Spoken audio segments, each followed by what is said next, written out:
First and last name and your title and spelling, please. Eric Talamantes, E-R-I-C, last name Talamantes, T-A-L-A-M-A-N-T-E-S, Battalion Chief of the Los Angeles Fire Department.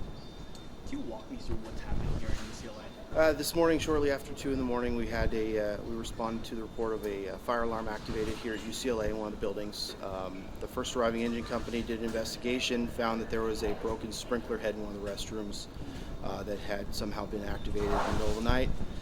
And had flowed some water into one of the buildings here. So they requested additional resources, and now we're here. We've got the water shut off, and we're removing about an inch of water on one of the floors of the, I believe this is the mathematics building here at UCLA. Do we know how many floors has been affected?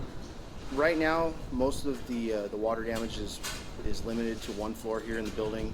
There's going to be some seepage down to the lower floors, but we've checked all those other floors, and it's very minimal damage at this time. So we're just trying to limit that, confine it to this one floor, and minimize the impact to the university.